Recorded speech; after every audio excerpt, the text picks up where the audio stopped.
Alors,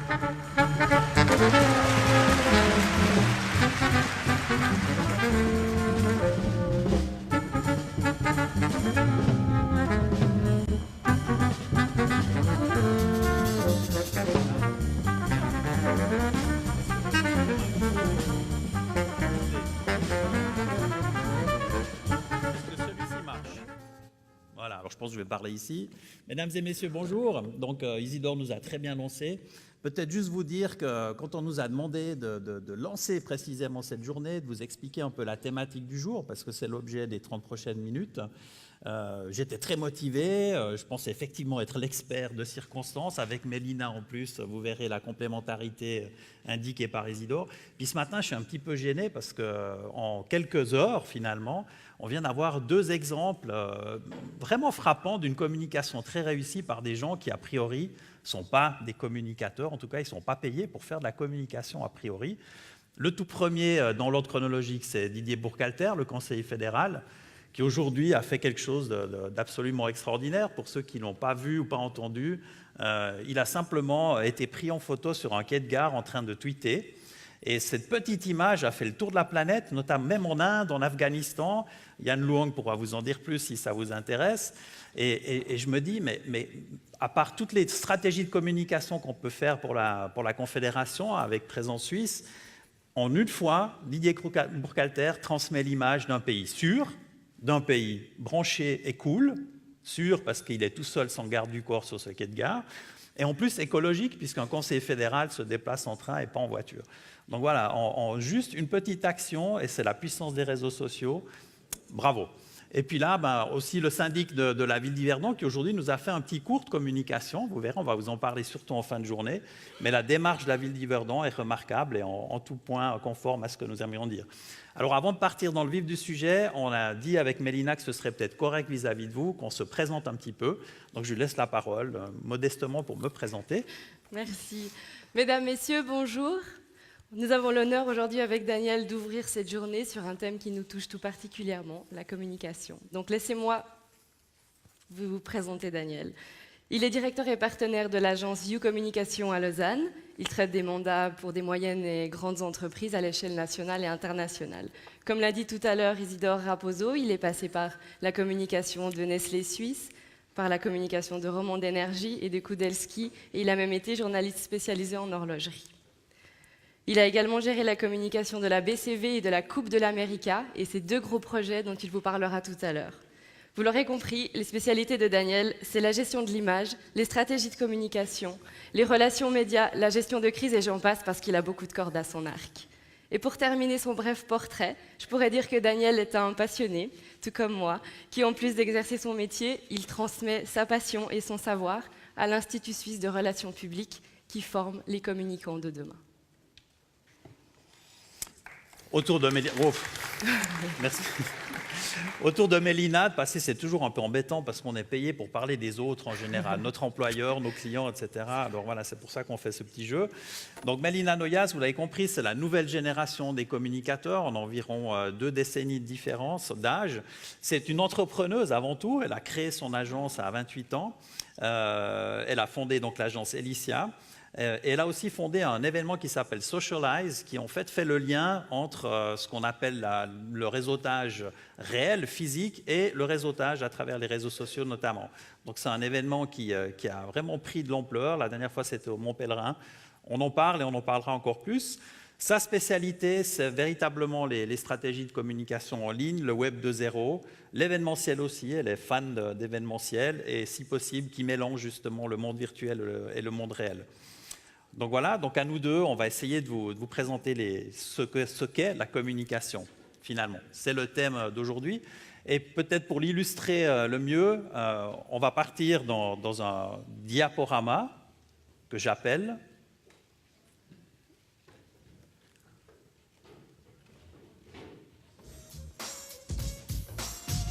Voilà. Donc vous voyez ici une série d'images qui sont en fait des images de communication que nous appelons dans notre jargon la communication institutionnelle. Dans la salle, il y a pas mal de gens qui font de la communication, mais surtout du marketing Donc ce sont des personnes qui ont pour mission de valoriser des produits plutôt que l'image ou la réputation. Aujourd'hui, le thème, c'est vraiment l'image et la réputation. Et là, vous en avez quelques exemples. On va y revenir plus tard dans nos présentations. Peut-être, on va laisser passer le... Il y a quelques partenaires, vous les aurez reconnus, qui sont dans la salle, mais pas seulement. Donc, c'est des cas sur lesquels on va revenir ou pas. Des moments forts, n'est-ce pas? Il y a notamment des politiciens, des hommes publics, sportifs autres, qui savent très bien gérer leur image et en bénéficier. Il y a des gens qui souffrent aussi un petit peu. C'est pour ça aussi qu'il y a des gens comme nous qui les aidons parfois à communiquer en situation difficile. Tout ça, c'est de la communication. Là, on a une image de Nespresso, pardon. Pascal, j'ai failli prononcer l'autre mot. Nespresso qui fait de la communication image et pas seulement de la communication produit. Voilà. Alors, peut-être ici, les définitions, il y en a autant certainement que de spécialistes de communication ou marketing, mais ça, c'est une définition que j'aime bien. Donc, les relations publiques, qu'on appelle aussi communication institutionnelle, c'est l'ensemble des actions qui visent à créer un climat de confiance sur le long terme en général avec les différents publics cibles de l'entreprise ou d'une personnalité politique, d'une ville, à l'interne et à l'externe. La grande différence avec l'univers du marketing, et je dis bien ce sont des grandes lignes, c'est qu'en général, dans notre monde, on parle plutôt d'objectifs qualitatifs que quantitatifs. C'est assez difficile de quantifier les relations publiques, la communication institutionnelle. C'était un SMS, oui, certainement. Pour ce qui est des actions marketing, on est très proche de la vente en fait. Le marketing a pour objectif premier de soutenir les efforts de vente, évidemment pour satisfaire les besoins du marché et de soutenir la commercialisation. Le but étant essentiellement quantitatif. C'est là que ça amène souvent à des discussions très intéressantes au sein des entreprises quand vous avez un département relations publiques ou communication institutionnelle et un ou des départements marketing. Parce que les visions sont un peu différentes et souvent les outils sont les mêmes. Donc on se bat beaucoup sur des budgets, sur des... il y a souvent des batailles de coqs. Hein. Ça, c'est mon domaine. Le sponsoring, par exemple. Est-ce que ça sert à faire vendre ou ça sert à faire passer une image? On a vu les deux et puis voilà. C'était juste pour lancer le sujet. Et maintenant, peut-être quand même 2 mots sur la communication Web 2.0 avant de partir dans les thèmes précis. Voilà, aujourd'hui on parle de communication et on ne peut pas parler de ce sujet sans aborder les réseaux sociaux. Et c'est vrai que depuis quelques années, le milieu de la communication a énormément évolué, principalement à cause de l'apparition de ce 2.0 qui a complètement bouleversé nos habitudes. Le 2.0, mais c'est quoi finalement? On en entend parler tous les jours, mais je vais vous poser une question. Qui a un compte Facebook dans la salle? Levez la main. C'est beaucoup. Et qui a un compte Twitter? Ok. Eh bien, en fait, vous avez là la réponse. Le 2.0, c'est ça. C'est cette interactivité que vous avez avec le web. Les réseaux sociaux en sont justement un outil très important. Si vous avez un compte Twitter, vous avez un blog, vous avez un compte Facebook, vous fournissez du contenu. Vous devenez acteur du web en diffusant des informations en ligne. D'ailleurs, on entend souvent dire que ce 2.0-là, il est dépassé, qu'on est déjà à l'ère du 3.0, là où le web devient intelligent et là où l'information vient à nous, non seulement sur nos portables, mais également, non seulement sur nos ordinateurs, mais surtout sur nos smartphones, parce que la mobilité, c'est un facteur essentiel et c'est un enjeu majeur de demain. Cette ère digitale a également vu naître des nouveaux métiers, community manager, spécialiste en stratégie digitale, rédacteur web, développeur d'applications, ces noms un petit peu barbares pour certains, ils n'existaient pas il y a quelques années. Et puis maintenant, c'est des métiers qui sont prisés et de plus en plus de formations sont proposées pour créer les spécialistes du digital de demain. Avant de vous présenter quelques cas, justement, qui reflètent bien notre génération connectée, je laisse la parole à Daniel, qui va vous faire revenir 10 ans en arrière en vous présentant les grandes lignes de la stratégie de communication de la Coupe de l'América. À tout à l'heure. Alors effectivement, à l'époque, j'étais à la BCV, donc j'étais directeur de la communication de cet établissement, et on est venu me chercher pour piloter la communication d'un événement qui se situait quand même à Valence, donc assez loin de mes pénates et de mes contacts proches, et qui était dans un domaine d'activité que je connaissais relativement peu. Je ne suis absolument pas un fan de voile à la base. Mais on m'a convaincu en me disant notre problématique de communication, c'est une problématique générale. Vous verrez, on a fixé des objectifs pour cette communication et c'était finalement assez loin de la problématique qui se joue entre bateaux, la compétition elle-même, etc. Donc, finalement, peut-être vous dire quelques mots sur ce qui fait cet événement, qui est un des événements majeurs. C'est plus de 150 ans d'histoire. C'est probablement le plus ancien événement sportif du monde. Comme vous le savez tous, Alinghi avait gagné en 2003. Et le principe de l'événement, c'est de transmettre la responsabilité de l'organisation du prochain événement au vainqueur, ce qu'on appelle le defender. Alinghi a décidé de complètement changer la vision, la mission de l'événement, de créer aussi on va dire des opportunités de communication qui n'existaient pas avant, notamment les fameux actes itinérants. Donc, pour rappel, si vous vous en souvenez, la grande finale de ces années-là, c'était en 2007, mais on a commencé à faire de la voile en 2004 déjà. On a fait des événements itinérants, des actes, on appelait ça comme ça, qui sont en fait des régates. On était à Marseille, on était à Malmö, on était à Trapani, on a aussi été à Valence quand même. On a fait des courses plus courtes, donc plus sexy, on va dire, notamment pour les télévisions. On a voulu professionnaliser et dynamiser l'événement, c'était vraiment une volonté fondamentale. Et pour ce faire, M. Bertarelli s'est dit, je ne peux pas faire les deux choses. On ne peut pas professionnaliser l'événement et puis en même temps se battre pour gagner la coupe. Donc ils ont créé America's Cup Management, qui est donc l'entité qui a géré l'événement entre 2004 et 2007. Donc voilà, ce qu'on a voulu dans un premier temps en termes d'axes de communication, c'était valoriser les acteurs. L'America's Cup, c'est des noms, c'est des légendes, le Baron Bic par exemple. Donc on a voulu vraiment remettre en avant ces éléments et les donner à l'ensemble du public et pas seulement aux spécialistes de la voile. On a voulu montrer les différentes facettes de l'événement, pas seulement la compétition elle-même, mais aussi tout ce qui tourne autour. On a organisé beaucoup d'événements qu'on appelait sociaux, mais c'était des événements réels, physiques, en faisant venir des stars de la mode, du sport, etc., du show business, pour faire évoluer le mythe et surtout le rendre accessible au plus grand nombre. Le but principal, c'était de rapprocher l'événement du grand public. Alors pour ça, on a mis en place un plan de communication global qui commence en 2004. Vous voyez juste pas 2004, mais c'est tout en bas. Puis la ligne qui monte, ça, en fait, ça reflète l'intensité de la communication qu'on a voulu, qui évidemment se voulait croissante pour arriver au climax en 2007. Vous verrez, les chiffres sont assez étonnants. Et comment est-ce qu'on a fait? On a utilisé toute une série d'outils. Alors quand on dit relations publiques, les gens souvent ils pensent que c'est relations presse. Mais non, notre métier de communicateur institutionnel vise à utiliser tous les outils de communication possibles pour faire avancer l'image ou développer l'image de quelque chose, en l'occurrence l'America's Cup. Donc on avait effectivement des relations presse qu'on a intensifiées en 4 langues, on a engagé beaucoup d'attachés de presse pour l'événement. On a fait des événements promotionnels, ça veut dire qu'on a, concrètement c'était les actes, et toujours autour d'une grande machine, un peu comme quand le Tour de Romandie circule à travers les villes. Un site internet officiel, c'était déjà la période où le web était plein de gens qui s'exprimaient, beaucoup de blogs, plus ou moins crédibles, et nous avons voulu être le seul site crédible pour l'événement, en 4 langues toujours. On a fait des publications de haute qualité, notamment un magazine qui s'appelait Point 32, qui était tiré à 100 000 exemplaires, distribué un peu partout dans le monde. Et puis chaque fois qu'on était dans une ville, on faisait de la publicité très visible dans la ville, mais de manière focalisée. C'était impossible de faire une campagne de publicité mondiale, on n'aurait jamais eu les moyens. Résultat, en 2005 déjà, après 1 année et demie d'activité, on pouvait déjà dire qu'on était la plus internationale des éditions, 10 pays participants des 5 continents, ça c'était la première fois. Les régates, elles ont motivé et mobilisé les foules à travers l'Europe.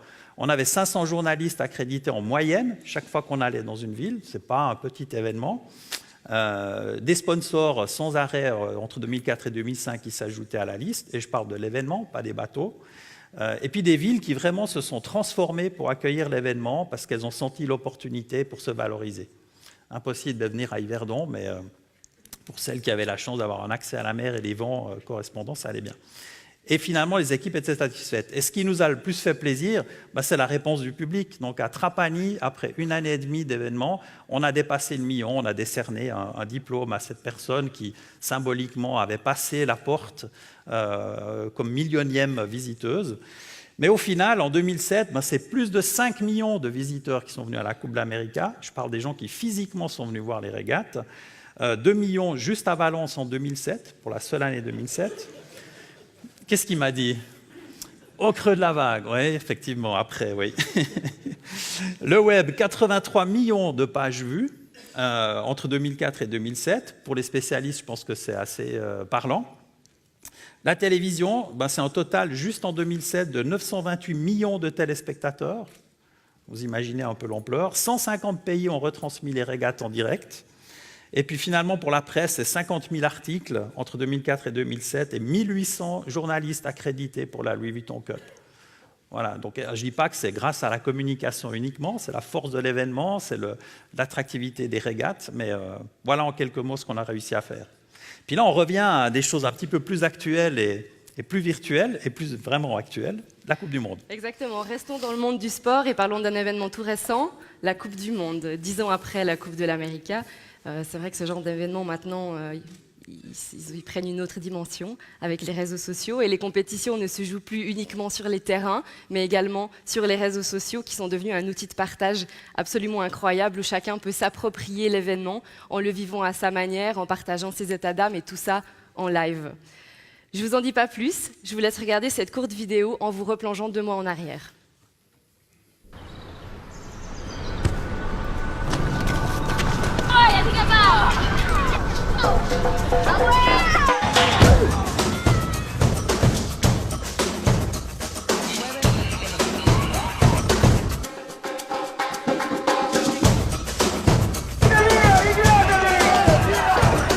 Vous l'aurez compris grâce à ces images, 2014 a été l'année digitale de la Coupe du Monde.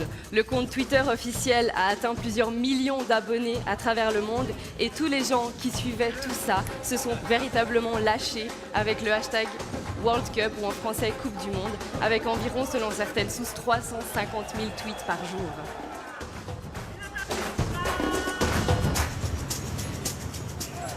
Je ne pourrais pas entrer dans les détails, mais je voulais vous montrer à quel point les réseaux sociaux sont devenus un outil puissant de communication pour de très gros événements comme celui-ci par exemple, mais pas seulement. Parce que pour vous aussi, en tant que personne ou pour votre entreprise, ils le sont tout autant, mais à une autre échelle.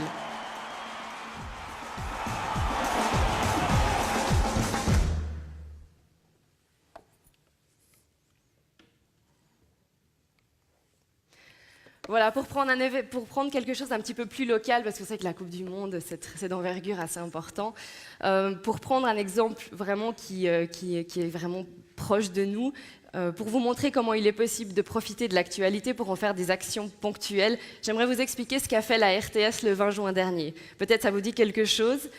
Le 20 juin, c'était la date à laquelle eut lieu le match Suisse-France durant la Coupe du Monde, que j'imagine tout le monde ici a regardé. Eh bien, ce fameux match, il a non seulement été joué sur le terrain au Brésil, mais il a également été joué sur les réseaux sociaux. Et en Suisse romande, c'est la RTS qui a rendu ça possible en organisant une toute première mondiale, c'est d'organiser un match d'utilisateurs de Twitter. Le principe, je vous l'explique, il est simple. On avait 11 utilisateurs de Twitter suisses contre 11 utilisateurs de Twitter français, donc des gens qui avaient quand même du réseau pour que l'impact soit important. Et puis durant tout le match, ils se sont déchaînés dans les locaux de la RTS, dans la peau d'un joueur de leur équipe respective, donc sur Twitter, en partageant leurs états d'âme comme s'ils étaient sur le terrain. Et d'ailleurs, la RTS a développé une plateforme digitale exprès pour cet événement qui permettait à l'internaute donc de suivre le match d'une manière différente, mais connectée, en vue de développer le fameux second écran dont tout le monde entend parler en ce moment. Voilà comment il est possible de lier réseaux sociaux et actualité. Et ça, c'est vrai que c'est un très bon moyen de communication pour booster aussi avec des actions plus ponctuelles. Et après le Brésil, je vous propose de revenir en Suisse dans les années 1996 à 2000 dans le domaine de l'alimentaire. Et c'est Daniel qui va vous expliquer quelques challenges qu'il a relevés pour Nestlé Suisse. Oui, en fait, c'est surtout pour vous montrer l'évolution qu'on peut mettre en évidence dans notre métier. De nouveau, les relations publiques, la communication institutionnelle, le thème du jour d'aujourd'hui. En 1996, Nestlé Suisse crée le poste de responsable de relations publiques. Auparavant, ça n'existait pas pour le marché suisse. La communication image réputationnelle de cette entreprise était gérée par le groupe lui-même, qui est aussi à Nestlé. Mais évidemment, les gens qui s'en occupaient avaient une vision mondiale et pas forcément helvétique. Donc, ce qu'on m'a demandé, c'était de prendre en charge la communication interne, le sponsoring corporate, de Nestlé en tant qu'entreprise, pas les marques de Nestlé, les relations médias, bien entendu. Puis au début, on m'a dit, tu seras webmaster. Personne ne savait ce que c'était, c'est en 96. Donc voilà, il fallait faire aussi du web. Et puis m'occuper aussi des public affairs. Alors, je voulais prendre un petit exemple. Les public affairs, c'est quoi ? Ben, c'est l'ensemble des moyens mis en œuvre pour faire passer le message, le positionnement d'une entreprise dans des sujets sensibles, notamment vis-à-vis des cibles politiques, institutionnelles et autres. En 1996, je n'étais pas encore assis chez Nestlé qu'on m'envoyait à la maison, j'avais déjà signé le contrat, des documents sur les OGM. Donc c'était une grande problématique qui était naissante et qui est devenue un débat national, vous vous en souvenez certainement.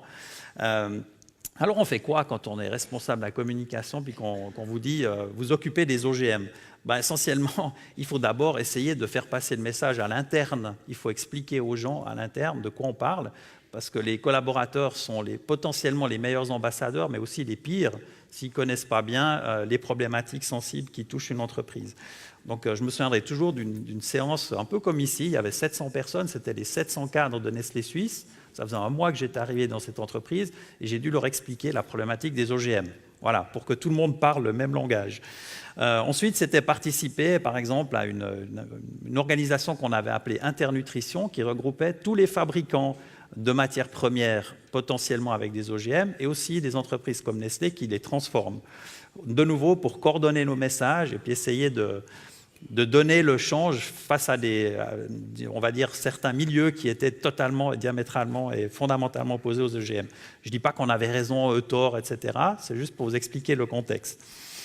Il y avait évidemment les relations médias aussi. Mais chez Nestlé Suisse, il n'y avait pas que des choses difficiles, sensibles, dangereuses à gérer. Il y a notamment eu la fête des vignerons. Donc un jour, on m'a dit, ben voilà, il y a ce grand événement en 1999. On vous donne un budget et vous allez valoriser cet événement. Donc le but, c'était notamment de mettre en place un programme VIP. On a accueilli 1000 VIP pendant la fête des vignerons chez Nestlé Suisse. Donc en gros, les hôtels de Vevey étaient à nous, pratiquement. Et puis c'était aussi de mettre en évidence les marques du groupe, et c'est là qu'on peut faire le lien entre un sponsoring corporate et le bien de la commercialisation des produits dans la ville de Vevey. Alors on a tellement bien réussi que Couleur 3 parlait de Nestlé Land pendant la fête des vignerons, ça avait marqué les esprits. Il y avait aussi Expo 02, c'est un sujet qui a mis beaucoup de temps à démarrer chez Nestlé pour toute une série de raisons, mais finalement on a trouvé une manière de participer qui était de sponsoriser les Expo Games dont Yverdon était une des capitales. Donc c'était toute une série d'activités sportives auxquelles le public était invité à participer dans des sports souvent assez étonnants. On a même amené de la neige parfois à certains endroits en été, bon, on le ferait peut-être plus aujourd'hui. Et puis il y avait aussi Aquapark. Aquapark, vous connaissez sûrement ce centre tout au bout du lac Léman, du côté du Valais, au Bouvray. C'est plus de 300 000 personnes qui viennent s'amuser dans des toboggans et toutes les bouées portent des marques Nestlé. Donc c'est un contact direct entre l'entreprise, ses marques et le public. Voilà. Puis là, on va revenir à des choses de nouveau plus actuelles avec Mélina, exactement. Toujours dans l'alimentaire. On va essayer de faire bref parce qu'il nous reste 7 minutes pour tout faire, donc je vais essayer d'aller un petit peu vite. En 2013, on revient avec une touche sucrée, avec la campagne « Partager un Coca-Cola » qui a fait un véritable carton à travers le monde. D'ailleurs, vous devez certainement vous en souvenir. Mais avant de vous en parler plus en détail et de décortiquer un petit peu tout ça, je vous laisse regarder ces images.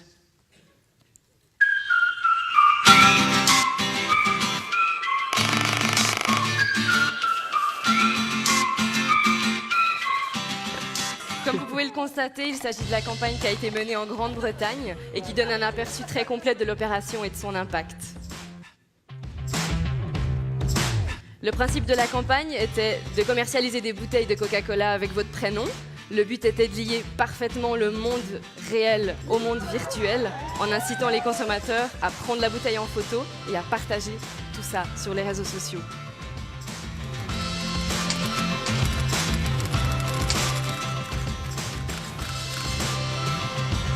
Share a Coke with your dad this Father's Day. Let me tell you a little story about my dad.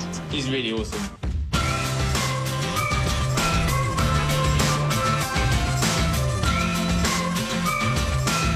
Et en parallèle, des concours avaient bien entendu été organisés permettant de remporter des cadeaux au cours d'événements, des roadshows, donc tout était très bien ficelé.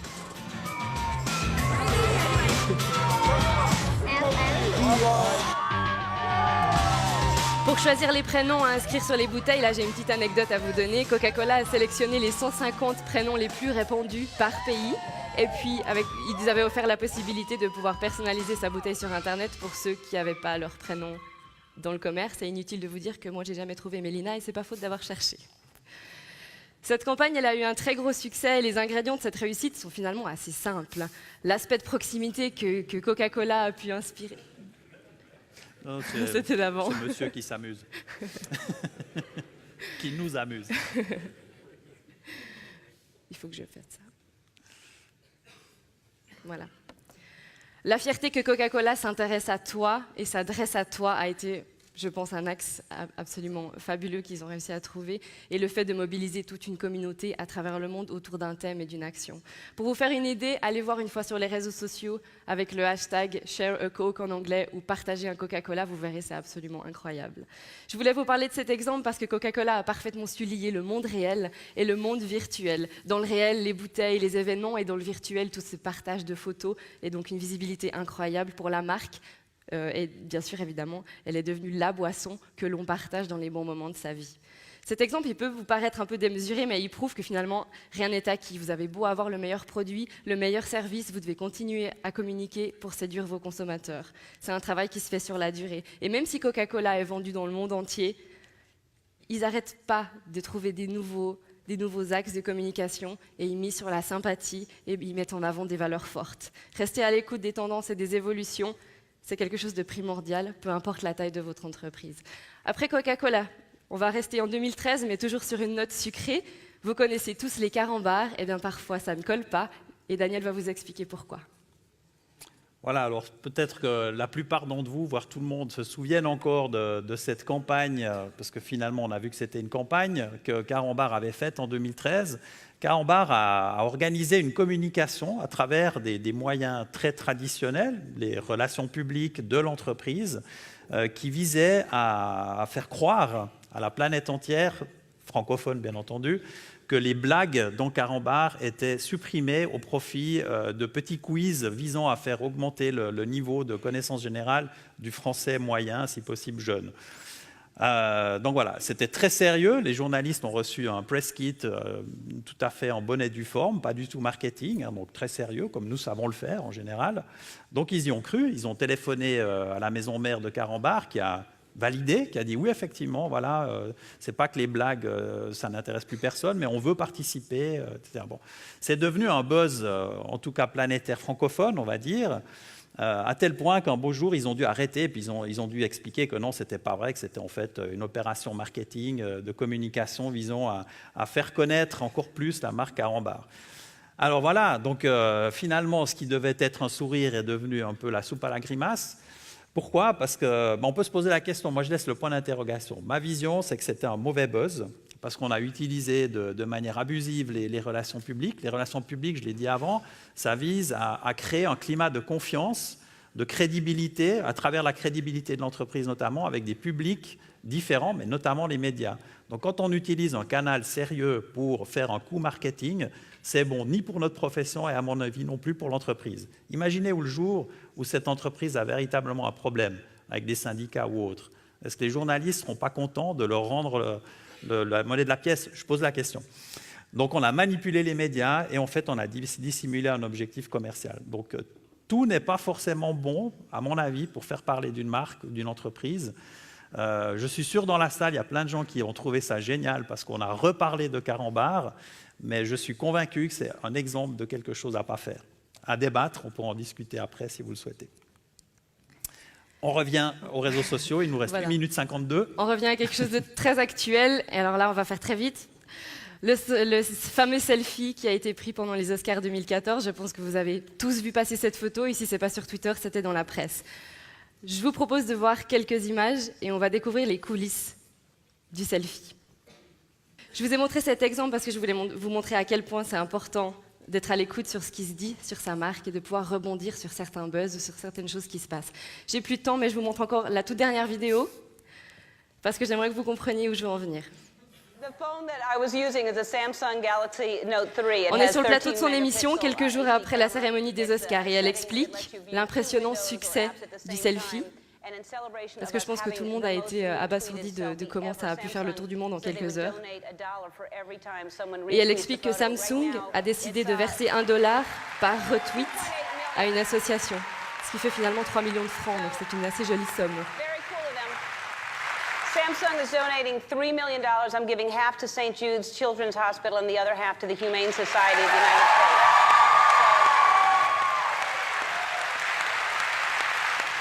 Et en plus, Oh yeah, and they're going to give you all a gift. ils ont offert à toutes les personnes présentes dans le public ce jour-là l'appareil qu'elle a tenu dans la main pendant toute la soirée.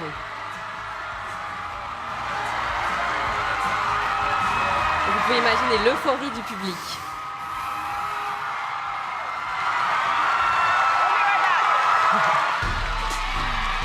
J'ai bientôt fini. Voilà, je crois qu'on ne peut pas être plus clair. Savoir réagir et mettre en avant des opérations d'image, c'est important, mais savoir rebondir, ça l'est encore plus. On a un petit peu dépassé. Merci beaucoup et à plus tard.